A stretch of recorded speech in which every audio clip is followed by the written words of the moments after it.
শুরু হবে, এখানে একটা হবে 6টা। Immens Messi, ancora Messi, ancora Messi, ancora Messi. আমার পেছনে যে বিগ স্ক্রিনটি দেখছেন সেটি আসলে সরকারিভাবে ঢাকা বিশ্ববিদ্যালয় অর্থাৎ প্রাচ্যের অক্সফোর্ড খ্যাত যে বিদ্যাপীঠটি রয়েছে সেখানে স্থাপন করা হয়েছে। কারণ 4 বছর পর কিন্তু ফুটবল বিশ্বকাপ আসে এবং সেই ফুটবল বিশ্বকাপকে ঘিরে যখন সারা বছর শিক্ষার্থীরা পড়াশোনার মধ্যে থাকে তাদেরকে কিছুটা বিনোদন দেওয়ার জন্যই এই আয়োজন। তবে এই আয়োজনে সবচেয়ে বড় একটি ভয়ঙ্কর বিষয় হয়ে দাঁড়িয়েছে, কেননা এখানে যারা আসেন সেখানে শিক্ষার্থীদের পাশাপাশি বহিরাগতরাও কিন্তু প্রবেশ করতে পারেন, আর সেখানেই বাধে বিপত্তি। কেননা ইতোমধ্যে কিছুদিন যাবৎ আমরা এখানে এমন কিছু দর্শককে দেখতে পাই যারা কিনা অদ্ভুত মানুষ কিংবা কেউ কেউ অদ্ভুত প্রাণী তাদেরকে বলে আখ্যায়িত করেন।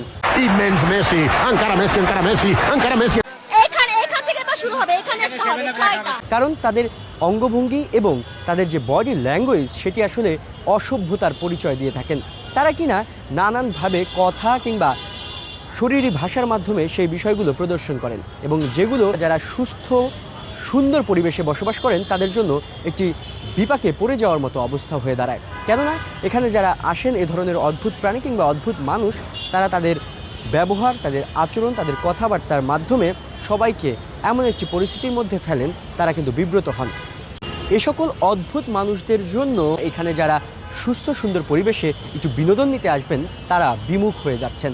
একই সঙ্গে বিশ্ববিদ্যালয়ের মতো একটি জায়গাতে এ ধরনের কর্মকাণ্ড কখনোই আসলে কাম্য নয়।